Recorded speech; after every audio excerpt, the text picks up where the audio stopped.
마하바냐 바라밀다 심경. 마하라는 것은 크다는 소리죠.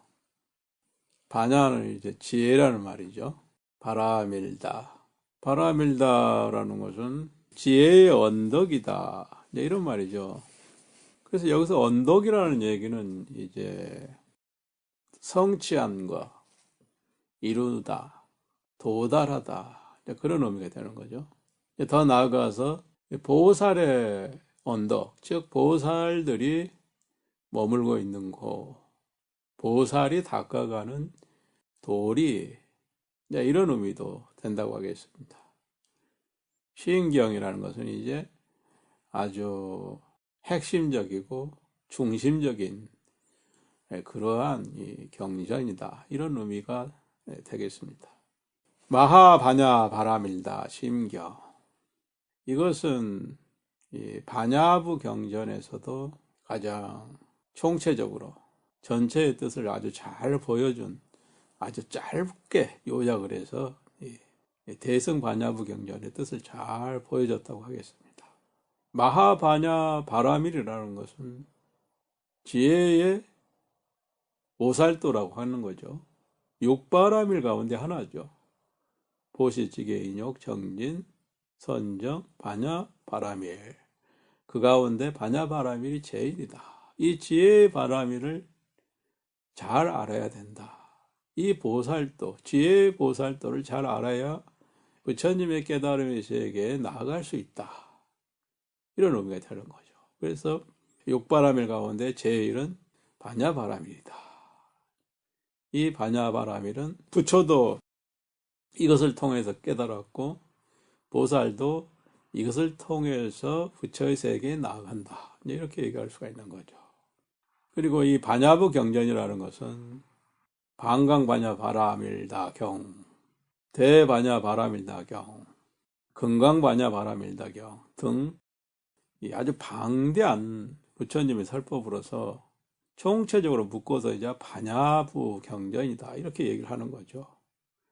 참으로 이 대승의 핵심에 뜻이 다 들어있고 이 반야부 경전 속에 아공복공 일체공의 도리가 다 들어있다. 그래서 이 반야부 경전이 아주 대승의 꽃과 같다. 이렇게 볼 수가 있는 거죠. 부처님의 가르침의 요체가 이 속에 다 들어있는 거죠. 핵심은 결국은 이 상계가 모두 꿈이다. 실체가 없다. 이 속에는. 그렇다면 이 꿈이라는 증거가 어디에 있느냐? 무엇을 가지고 꿈이라고 얘기할 수 있겠느냐? 이렇게 묻는다면 내가 있다는 것, 그리고 나의 것이 있다는 생각, 느낌이 든다는 것은 곧 내가 삼계의 꿈속에 있다는 것이다. 대상에 대해서 탐착하는 마음이 있고 나 자신에 대해서 집착하는 마음이 있고 탐욕이 있고 그렇다는 것 자체가 내가 꿈속에 있다는 것이다. 내가 있다는 것 자체는 이미 시간과 공간 속에 있다는 의미가 된다. 내가 있기 때문에 시간이 있고 과거, 현재, 미래라는 시간이 있고 내가 있기 때문에 공간 좌표가 형성이 된다. 동서남북이 형성이 되는 거다. 내가 없다면 동서남북이 있을 수가 없는 거죠. 동서남북이 있으려면 반드시 기준점이 있어야 되죠. 그 기준점에 누가 있는가? 바로 나가 있는 것이다. 그리고 나라고 하는 것은 형태와 모양과 질감이 있는 것이고 어떤 특성이 있는 것이고 공간을 점유하고 있는 물질적인 개념에 공간을 점유하고 있는 물질적인 개념이 있는 것이죠. 이와 같은 것들이 있다는 것은 곧 내가 꿈속에 있다는 뜻이고 꿈속에 내가 있다는 것이고 장자가 나비이고 나비가 장자인 그런 꿈과 같다. 이렇게 얘기할 수가 있는 거죠. 이게 대승부의 이 반야의 뜻에 있어서 매우 중요한 얘기입니다. 따라서 삼계가 모두 공하다는 것을 아직 철저히 깨닫지 못했다면 믿어라. 이게 바로 부처님의 메시지고 가르침이다. 여기서부터 시작하는 거예요.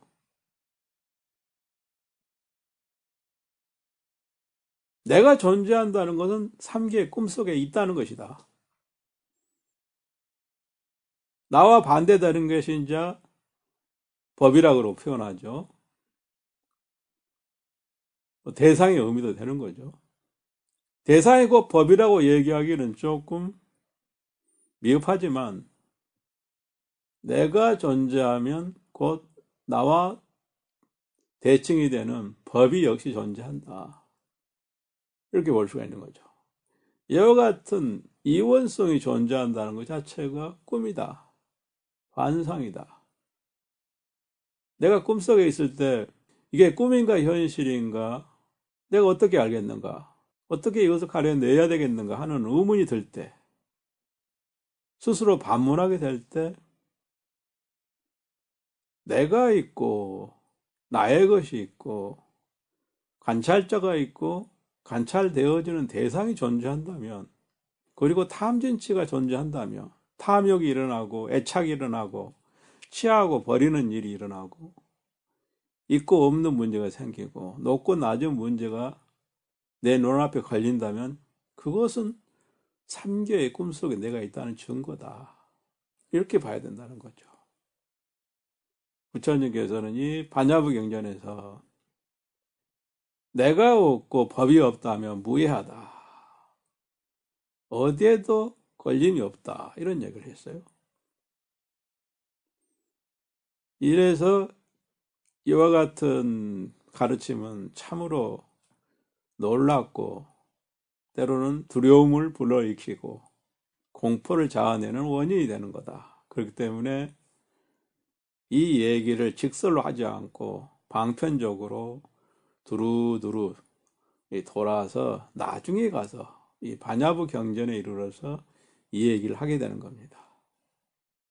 그래서 부처님께서도 처음에는 이 외도들과의 논쟁과 그리고 성문을 위한 사성제 도리를 얘기하며 법을 펼쳤으나 나중에 가서는 이제 이 반야부를 얘기하는 것이죠.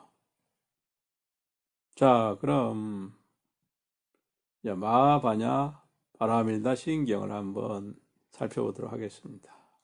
관자재 보살이 행신 반야 바라밀다시 조견 오은 개공 도일체고 얘기다. 관이 자제한 보살이다. 이렇게 얘기하고 있습니다. 이제 총론적인 얘기를 하고 있는 거예요. 지금 관자재 보살 이렇게 해서 이 보살은 관이 자제한 보살이다. 이런 얘기가 되는 거죠. 그러니까 보살을 얘기하고 있어요. 뒤에 이제 사리자야 이렇게 나오잖아요. 사리자라는 것은 부처님의 10대 제자 가운데 하나죠. 사리불, 사리자, 목련전자 등 이렇게 해서 10대 제자들이 있죠. 이들은 모두 아라한이에요. 경지가. 그런데 지금 아라한 앞에서 관자재 보살을 얘기하고 있어요. 관이 자제하다는 얘기는 뭔 소리냐? 우리가 이제 이 범부의 공부와 성인의 공부로 구분하면은 범부의 공부에서는 5점 신간을 닫고 5종 신간에는 자비관도 있고 수식관도 있는 거죠. 부정관도 있고 석계관도 있고 영기관 내지는 인연관이라고도 하죠. 그리고 연불관도 포함이 되어 있는 거죠. 이와 같은 5점 시인관을 닫고 그 다음에 별상염주, 총상염주를 닦는 거 이게 다 관이죠. 그래 선인에 이르러서는 성문의 단계에 이르러서는 사념초관을 하는 거죠. 그리고 이제 보살의 단계에 이르러서는 무수한 관이 있는 거죠. 중도관도 관이죠. 무상관도 있고 공관도 있고 과관, 중도관 이와 같이 모든 게 다 관이에요. 관을 닦는다는 얘기는 올바른 이치를 가지고 끊임없이 그 올바른 이치를 몸소 정득하고 체험을 하면서 그것과 하나가 되고자 하는 것이죠. 그걸 우리는 수행이라고 부르는 거죠. 그런데 관자재 보살이라는 것은 간에 두루하다는 얘기죠. 모든 간을 다 가르침의 간이죠. 그러니까 부처님의 가르침, 방편의 가르침에 해당되는 이 관법들을 모조리 다 자유자재로 섭렵했다는 얘기가 되는 거죠. 이러한 관자재 보살이 깊이 반야바라밀다를 행할 때, 행한다는 얘기는 여기서 수행한다는 의미죠. 그러니까 깊이 반야바라밀다를 행한다는 얘기는 즉 깊이 믿는다는 얘기죠. 반야바라밀다의 지혜는 부처님에게서부터 나온 거죠. 왜 믿는가? 아직 거기에 완전히 하나가 되지 못했기 때문에 믿고 들어가는 거죠. 그러면서 하나하나씩 체험해 가는 거예요. 그렇기 때문에 믿는 거죠. 그리고 정득하게 되면은 차츰 이제 믿는 단계를 넘어서는 거죠. 이렇게 반야바라밀다를 행하게 되면은 행하면서 공하다는 것을 비추어 보게 된다면 일체 모든 고통과 재앙을 넘어서게 된다, 건너게 된다, 이렇게 반야신경이 시작을 하고 있어요. 그러니까 이것은 반야바라밀다를 해야 할 이유와 목적성을 제일 첫 줄에 분명하게 보이고 있다, 이렇게 볼 수가 있는 거죠. 오온이 모두 공한 도리를 비추어서 본다는 얘기는 부처님의 밝은 지혜에 비추어서 부처님의 지혜의 등불을 빌려가지고 그 등불을 가지고 이렇게 비춰본다는 얘기예요. 뭘 비춰본다? 오온을 다 비춰보는 거예요. 색수상 행식을 하나하나 다 낱낱이 비춰본다는 얘기가 바로 조견 오온이라는 얘기죠. 색이라는 것은 일체의 대상이죠. 여기서 색이라는 것은 이제 물질적인 의미죠. 그러니까 여기서 물질이란 눈으로 보는 물질도 있고 귀로 듣는 물질도 있죠. 그리고 코로 냄새 맡는 물질도 있어요. 안이 비서신이 다 해당되는 거죠. 그리고 몸으로 이렇게 감촉해서 느껴지는 물질도 있는 거죠. 이걸 이제 색이라고 그러죠. 그럼 색수상행식, 나머지 수상행식은 이 마음에 속한 것들이죠. 그러니까 마음과 마음 밖에 있는 것, 크게 논하면 이 두 가지가 있는 거죠. 그러면 이제 마음을 다시 쪼개서 마음 자체는 이제 식에 해당되는 것이고, 수상행은 이제 식에서 감응하는 작용이죠. 그러니까 수상행은 다시 보면 수라는 것은 이제 감각 작용이죠. 그러니까 기쁨을 느끼고 고통을 느끼고 내지는 기쁨도 느끼지 않고 고통도 느끼지 않는 그와 같은 것을 이제 이 수라고 하는 거예요. 감각 작용이고 감각 기관의 의미가 있는 거죠. 상은 이제 생각이라고 표현을 하죠. 이 생각의 의미라는 것은 마음에 그려지는 이미지를 상이라고 그러는데, 예를 들어서 우리가 어떤 산을 봤어요. 산을 봤는데 그 산을 보고 마치 사자처럼 생겼다, 이렇게 마음으로 그림을 그리죠. 그게 상인 거예요. 저 사람은 사자처럼 생겼네. 저 사람은 기린처럼 생겼네. 이렇게 하늘에 구름을 봤을 때 양떼처럼 생겼네. 이렇게 얘기하는 것이 바로 상인 거죠. 그러니까 마음으로 만들어낸 이미지라는 소리죠. 만약에 마음으로 만들어낸 이미지가 아니면은 그냥 구름인 거죠. 그러면 구름인데 그걸 갖다가 모양 상자에다가 밑에다 마음 심자를 쓸 필요가 없죠. 그냥 구름이니까. 그런데 구름을 보고 구름이네? 이렇게 생각하는 것도 구름 그 자체를 얘기하고 있는 게 아니죠. 다시 거기서 구름이라는 이 그림을 그리고 있는 거죠. 자기 스스로. 어떤 사람은 아름다운 사람처럼 생겼다 이렇게 얘기하잖아요. 그게 상이거든요. 마음으로 이미지를 그리는 거죠. 대상을 통해서, 대상을 바라봄으로써. 고요하고 정멸한 고요함이 있다고 합시다. 고요하고 고요한 그 상태를 딱 접했을 때 그게 너무 좋아요. 그러면 마음속으로 그림을 그립니다. 아, 이것이 곧 깊은 부처님의 그 정멸 삶매가 아닐까.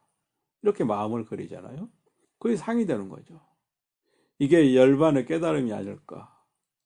이게 멸진정이 아닐까. 이렇게 마음으로 그림을 그리는 거예요. 어떤 걸 가지고? 그 고요 적정한 자신의 그 상태를 가지고 이렇게 저마다 다르게 그림을 그리는 거죠. 이게 상인 거죠. 색수상 행은 이제 그 밖의 모든 것이라고 이렇게 표현하고 있어요. 그 밖의 모든 것. 마음에서 일어나는 모든 작용이죠. 그러니까 뭐 무상정, 멸진정 이런 것도 다 이 행에 속하는 건데 이제 그 밖의 모든 것. 이렇게 표현하는 게 낫겠어요. 이게 수상 외의 모든 것. 그리고 이제 식은 육식, 칠식, 팔식을 얘기하는 거죠. 그렇게 해서 오원이 색, 수상, 행, 식인데 색과 식은 곧 마음과 마음 밖에 있는 물건이죠. 몸 밖에 있는 물건이죠. 그러니까 그걸 이제 색이라고 그러는 거고, 그리고 이 몸 안에 있는 것은 마음이라고 그러는 거죠. 그리고 수상, 행은 이 마음에 속한 것 내지는 마음의 작용을 얘기하는 거죠. 그러니까 결국은 이 오온이라는 것은 이와 같이 안팎의 모든 것인데, 이 오온이 공하다는 얘기를 왜 꺼냈느냐 하면은, 오온이라는 것은 이것이 합해져서 화합을 이루어서 나라고 하는 것을 이루지만, 동시에 색 하나만 가지고 얘기를 하자면 이 색은 결국은 어디서 나왔느냐 이렇게 다시 반문할 수가 있어요. 색성화 미촉 이 다섯 가지는 그러면 결국 어디서 나왔느냐 이렇게 얘기할 수가 있어요. 그렇게 되면 이것은 결국 사대에서 나왔다, 지수화풍에서 나왔다 이렇게 얘기할 수가 있는 거죠. 그러니까 이것은 사대가 지수화풍이든 음양오행이든 아니면 요즘으로 얘기하면은 전자, 뭐 중성자, 양성자이든 결국은 물질을 이루는 최소 단위는 오늘날 전자, 중성자, 양성자잖아요. 물론 소립자 세계를 또 논하기도 하지만 기본적으로 오늘날 과학에서는 중성자, 양성자, 전자 이렇게 논하는 것처럼 당시에 인도 철학에서는 4대가 물질의 기본 요소다 이런 개념을 갖고 있거든요. 그래서 이 오온이 모두 공하다는 얘기 속에는 결국 뭐가 들어있느냐 하면은 나라고 하는 것이 이 오온으로 이루어졌다는 얘기가 되는 거죠. 그리고 나 이외의 모든 것 역시 이 오온과 관련이 있다는 얘기가 되는 거죠. 그런데 총체적으로 내가 공하고 나 이외의 모든 것들, 즉 제법이 모두 공하다는 것을 부처님 지혜에 비추어 본다는 거죠.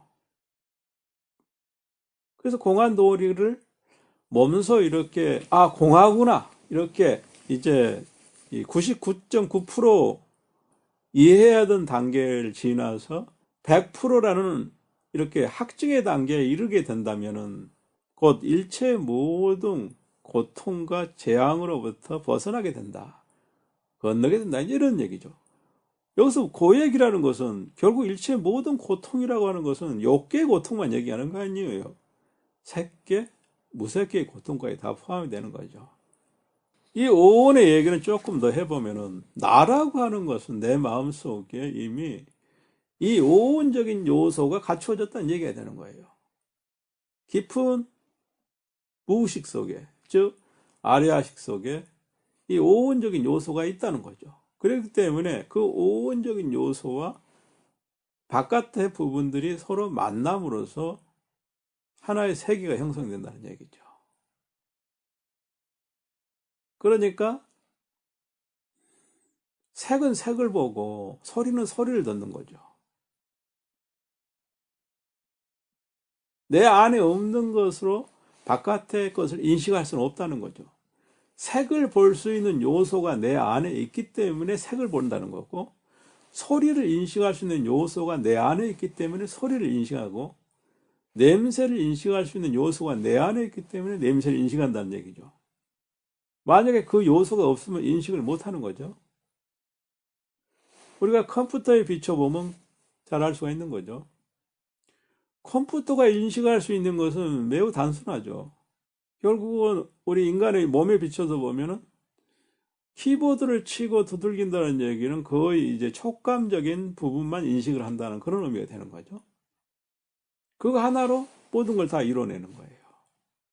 그 나머지는 왜 인식을 못 하느냐? 인식할 수 있는 장치를 안 걸어주니까 못 하는 거죠. 소리를 인식하고 거기에 반응할 수 있는 장치를 걸어주면 소리를 인식하는 거죠. 사람도 똑같다 이 얘기죠. 이 얘기가 매우 중요해요. 그래서 오온이 개공이라는 이 말 속에는 이와 같이 아공, 법공의 요소가 다 들어있다. 그리고 아공, 법공의 이 범위는, 깊이는 전체이다. 아공, 법공의 범위를 넘어서도 다른 건 있을 수가 없다. 이렇게 되는 거죠. 여기서 다시 또 얘기 나오지만은 여기에서 지금 얘기하고 있는 것은 결국 삼계의 고통을 벗어나고 싶다면은 아공, 법공이 되어야 된다는 얘기고, 나도 없고 삼계도 없는 이것이야말로 참된 세계다는 얘기를 하고 있는 거예요, 지금. 이것이야말로 모든 꿈을 깨부순 세계이다. 즉, 하음의 세계다. 부처의 세계다. 이 얘기를 하고 있는 거죠. 이 얘기는 쉽게 믿어지지도 않고, 믿을래 해도 그만큼 공덕을 쌓았고, 신심을 가졌을 때 겨우 이 가슴에 와닿는 얘기다. 이렇게 알 수가 있는 거죠. 그래서 이 첫 구절 속에 나머지 뜻이 다 들어있는 거예요.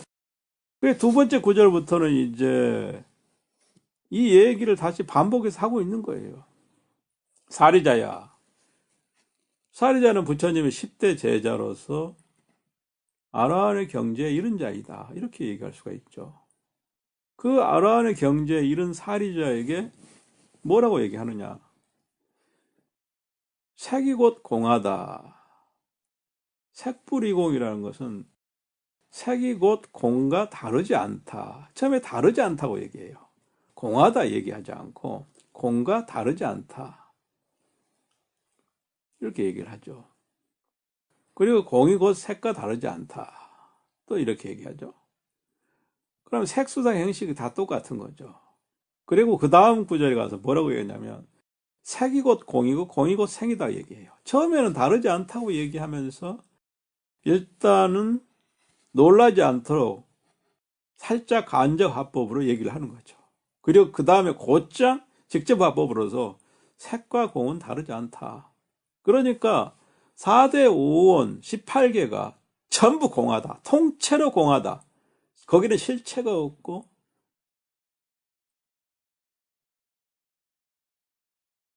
오직 미혹을 통해서 이루어진 세계이다. 꿈이다. 이 얘기죠. 꿈을 통해서 이루어진 세계다. 이런 얘기가 되는 거죠. 그러면서 이제 다시 세 번째 구절에서는 사리자야, 이 모든 법은 공상이다. 이렇게 얘기해요. 노골적으로 얘기하는 거죠. 아주 리얼하고 적나라합니다. 제법, 모든 법이 공상이다. 공하다. 공상이라고 하는, 상이라는 글자는 공하다는 공한 모양을 가지고 있다. 이런 뜻이죠. 일체 모든 법이 다 공하다. 얘기죠. 결론적으로. 그게 그걸 모양에 비추자면은 공한 모양과 같다. 이 얘기죠. 모든 법이란 것이 결국 뭐냐? 이걸 굳이 표현을 하자면 존재하는 것과 존재하지 않는 모든 것들 이렇게 표현할 수도 있고, 내지는 색법, 신법, 심서법, 신불상법, 무의법 이렇게 구분해서 이 5가지를 총체적으로 모든 법이라고 하는 경우도 있어요. 그래서 이 제법이라는 말은, 모든 법이라는 말은 다양한 방식으로 이것을 표현하고 있는데, 내지는 이제 진실성, 의타성, 분별성 이렇게 해서 모든 법이다, 일체법이라고 하는 경우도 있어요. 결국은 여기서 제법이라고 하는 것은 마음의 모든 것과 마음 밖의 모든 것을 얘기하는 거예요. 그래서 마음이라는 것은 60, 70, 80까지 포함하는 거죠. 그리고 그 모든 작용, 탐진치, 희노애락, 고요함, 이 모든 것. 그 다음 이제 바깥쪽으로는 색성향, 미촉에게 해당되는 거죠. 소리와 빛깔, 그 밖에 모든 것, 전자파 등등 일체 모든 걸 얘기하는 거죠. 이것들이 모두 공하다는 얘기를 하고 있어요. 공하다는 것은 실체가 없다는 얘기죠. 꿈과 같다는 얘기죠. 모두 모니터에 나타난 것과 같다, 이 얘기가 되는 거죠. 모니터에 나타나는 것은 전자의 작용에 의해서 나타나는 거죠. 즉 단순히 영과 일어나는 그 신호, 그것에 의해서 복합적으로 그것이 이루어져서 결국은 영상을 만들어내고 논리를 계산할 수 있는 그런 시스템도 만들어지는 거죠. 컴의 모든 작용은 결국 돌아가면 0과 1이잖아요. 그래서 모니터에 나타나는 이 모든 것, 더 나아가서는 모니터에 나타난 것뿐만 아니라 컴과 모니터, 컴 본체와 모니터의 이 모든 것을 다 포함하는 것이죠. 그리고 거기에 관련된 프로그램까지 전체, 이게 제법이 되는 거죠. 이 모든 것이 결국은 공하다. 여기에 외가 있을 수가 없다. 처음에 얘기했지만 관찰자와 관찰되어지는 대상, 관찰되어지는 대상만 모든 법이 아니고 관찰되어지는 대상을 바라보는 모든 것도 해당되는 거죠. 그 모든 바라보는 자도 지금 바라보는 자, 어제 바라보는 자, 내일 바라보는 자도 포함이 되고, 더 깊은 무의식에서 바라보는 자, 바라보는 자를 또 바라보는 자까지 다 포함해서 모든 법이라고 얘기하는 거죠. 그래서 일체 모든 법이라는 범위는 무한하죠. 그런데 그 모든 것이 공하다, 그렇게 얘기하고 있어요. 불생불멸이고 불구부정이고 부정불가합니다. 즉 일체 이 모든 것은 생겨난 것이 아니다. 그렇기 때문에 멸할 수도 없다. 더러운 것도 없고 깨끗한 것도 없다. 모니터상에 나타나는 그 어떤 것도 더러운 것도 없고 깨끗한 것도 없다. 어차피 허상이니까, 처음부터 허상이니까. 모니터상에 더러운 오물이 나타나고 아주 깨끗하고 맑은 물이 나타나고 연꽃이 나타났다 할 때 이것이 더럽고 깨끗하다고 우리가 이름할 수 있느냐? 이름할 수 없다는 얘기죠. 본질적으로 봤을 때 이름할 수 없다는 얘기죠. 그러나 우리가 가명으로 가칭, 명칭을 붙여서 이거는 우리가 더럽다고 하자, 이건 깨끗하다 하자, 이렇게 약속한 것 뿐이죠. 부정불감, 증가하고 감삼이 없다. 증가한다는 얘기는 점점 커진다는 얘기죠. 그러니까 점점 나이를 먹어간다는 얘기가 되는 거고, 점점 몸이 커진다는 얘기도 되는 거죠. 증가한다. 감소한다는 얘기는 늙어간다는 얘기가 되는 거고, 점점 작아지는 거죠. 축소가 되는 거죠. 애초에 이것이 불생인데, 태어난 적이 없는데 삼계가, 그리고 삼계 안에 있는 모든 것, 삼계라는 그릇 안에 있는 이 모든 것이 생겨난 적이 없는데 어떻게 이것이 더럽고 깨끗함이 있고 증가하고 감소하는 일이 있을 수가 있겠느냐? 우주가 뭐 팽창설, 수축설이 있지만 그 모든 것들은 애초에 우주가 존재하지 않는데 어떻게 팽창하고 수축할 수 있겠느냐? 이 얘기를 하고 있는 거죠.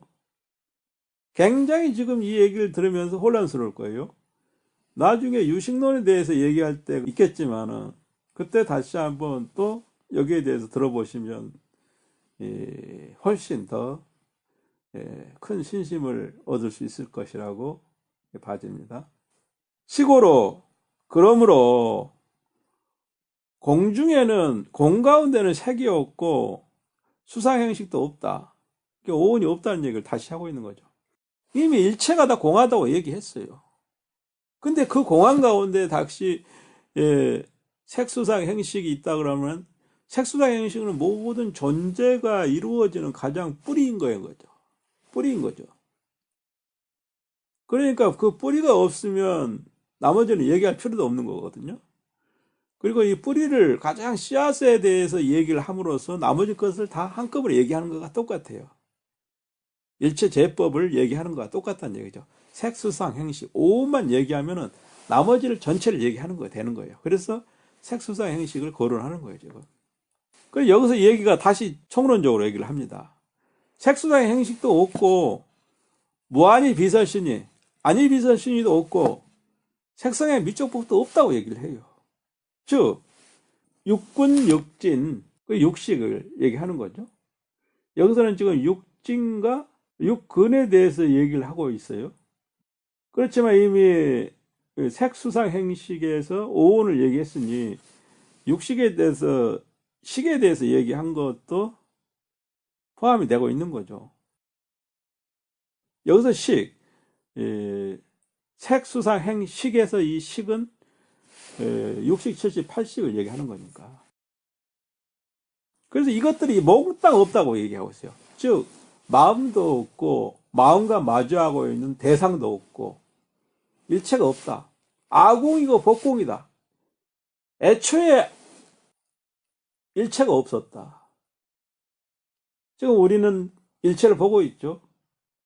이게 어떻게 된 일인가 매우 의심스러울 거예요. 이 부분은 나중에 유신론에서 다시 한번 고론을 하도록 하겠습니다.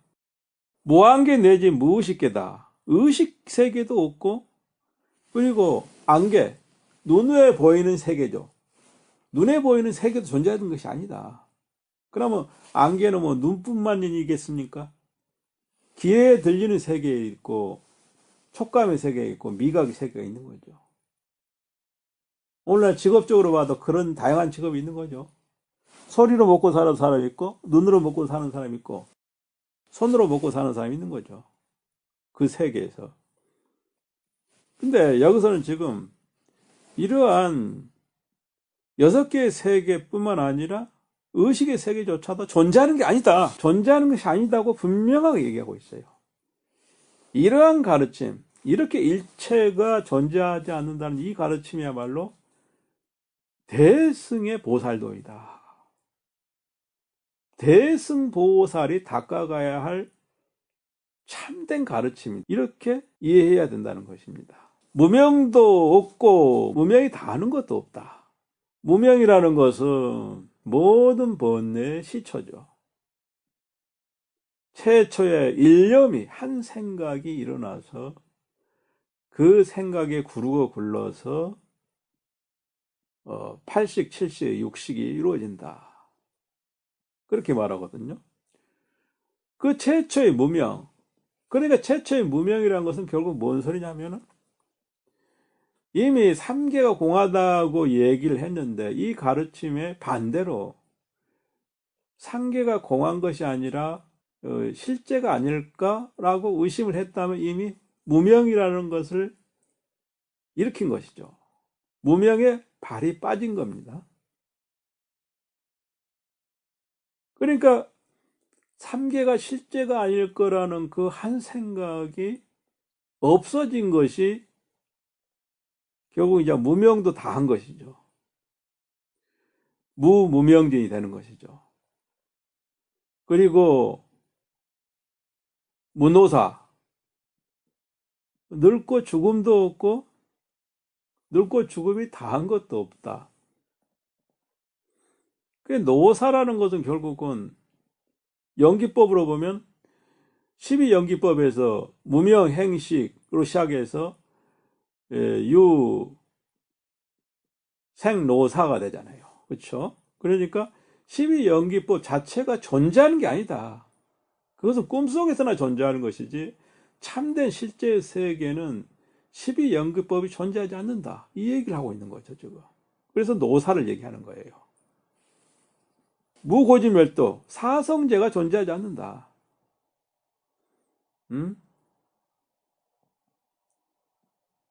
고집멸도가 존재하지 않는다.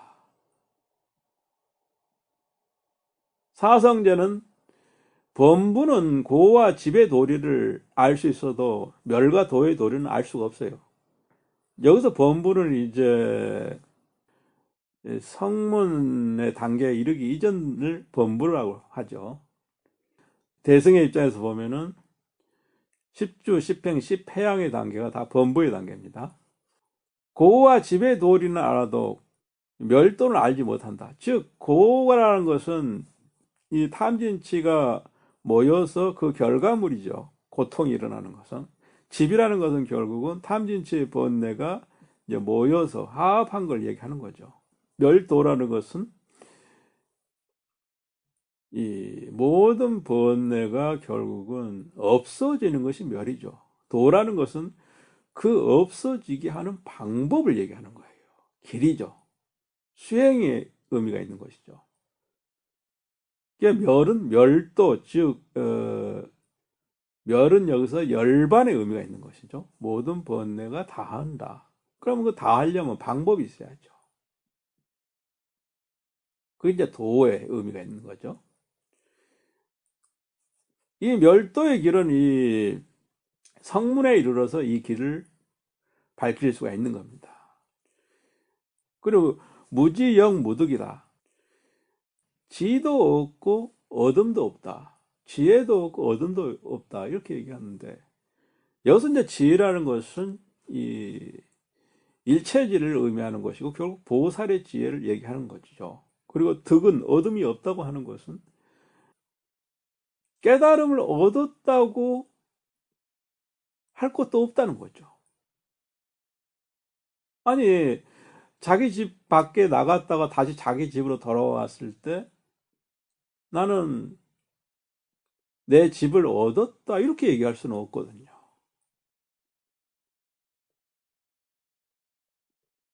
그러나 아란의 경지에 이르러서는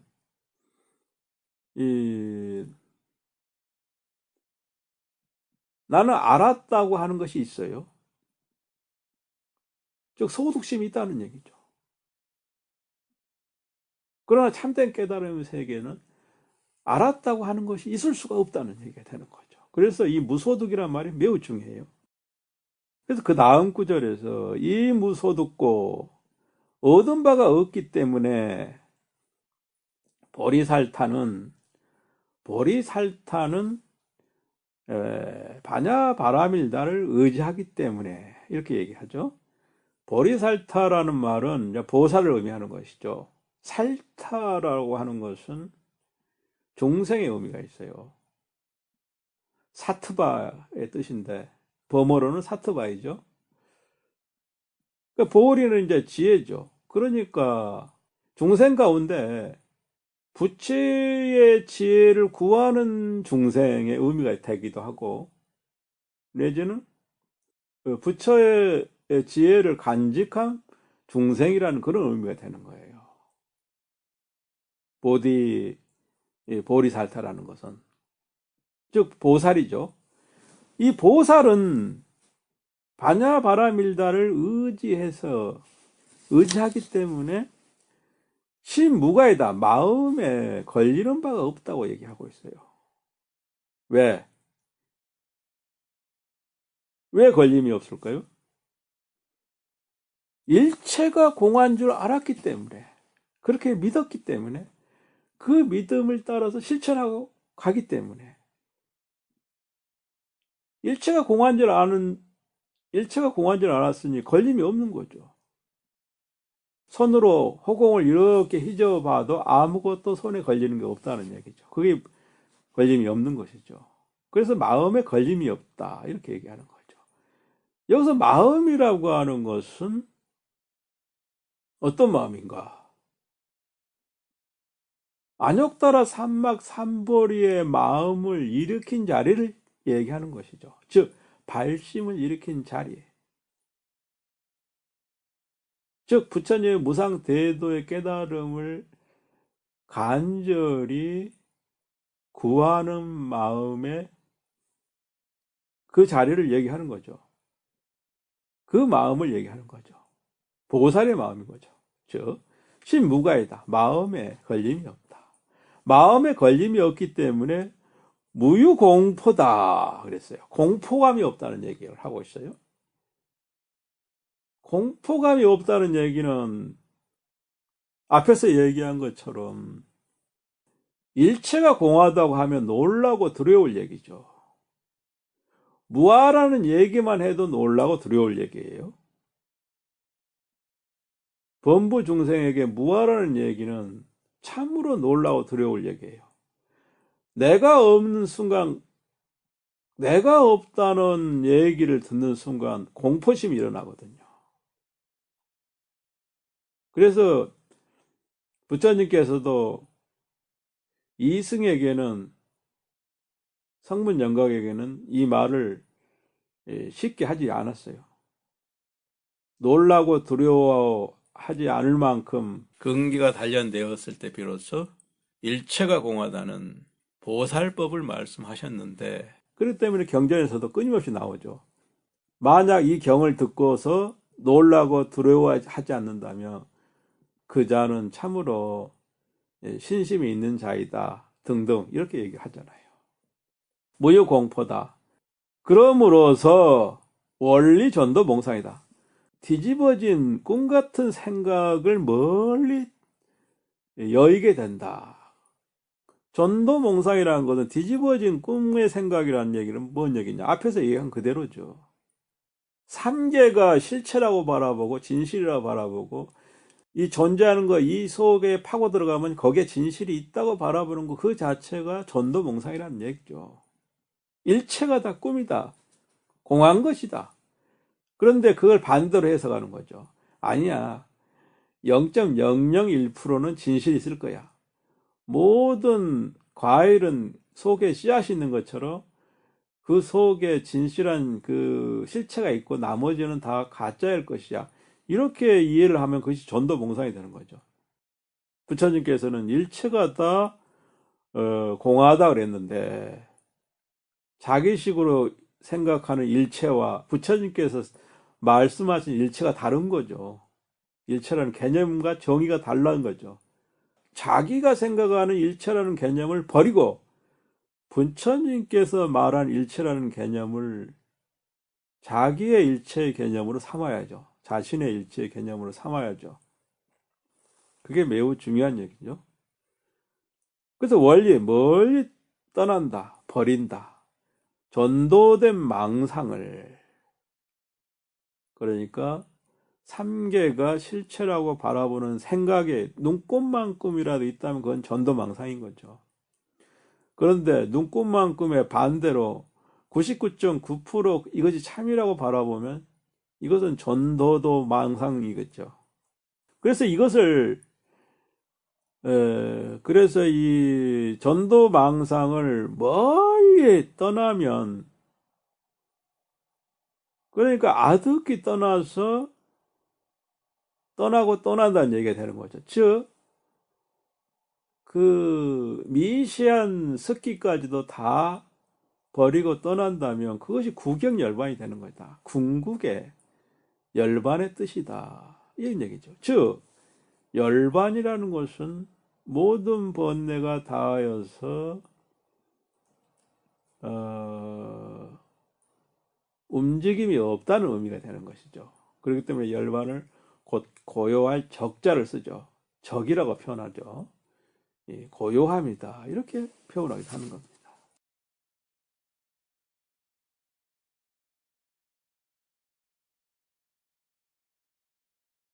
이와 같이 이번에는 앞에서는 보살이 바냐바라밀다를 의지해서 수행을 하는 것을 얘기했는데, 이번에는 삼세 제불이 바냐바라밀다를 의지하여서 의지하기에 안욕다나 삼막 삼보리를 얻는다 이렇게 표현하고 있습니다.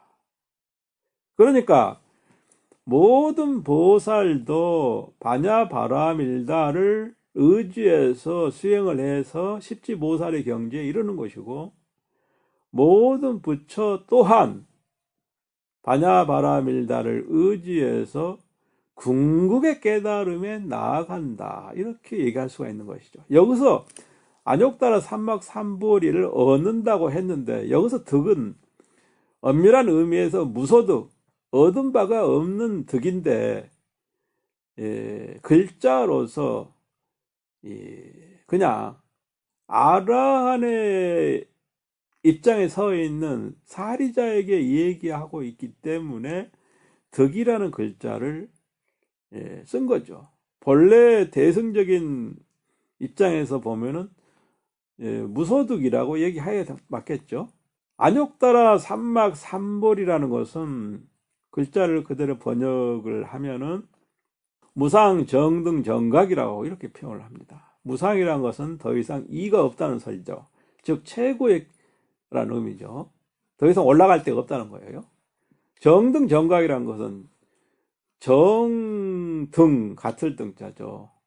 정각 바른 깨달음이고, 정등이라는 것은 이제 바른 평등함에 이르렀다 얘기죠. 즉 뭐가 평등해야 되냐? 나와 중생이 둘이 아니라는 것이죠. 부처와 중생이 평등한 경지에 이르렀고, 동시에 모든 부처와 다르지 않는 깨달음을 이루었다. 그런 의미에서 이제 정등 정각이다. 이렇게 얘기할 수가 있는 거죠. 안욕다라 삼막 삼보리의 뜻이 무상 정등 정각이라고 표현하기도 합니다. 그러므로 알아야 한다. 바냐바라밀다는 아주 신미한 주문이고, 아주 크게 밝히는 주문이고, 더 이상 이의가 없는 주문이고, 그리고 이와 견줄만 하는 것이 없는 주문이다. 이 바냐바라밀다야말로 능제일체고이다. 능이 일체 모든 삼계의 고를 없앨 수 있는 것이며, 이러한 말은 진실불허이다. 참으로 진실하여서 조금도 거짓됨이 없는 것이다. 모든 보살이 이와 같은 도리를 믿고 실천했고 수행을 했고, 모든 부처 또한 이 도리를 통해서 무상 대도를 깨달았다. 그렇기 때문에 바냐바라밀다의 주문은 곧 이와 같다. 아제 아제 바라아제 바라승아제 모지 사바하.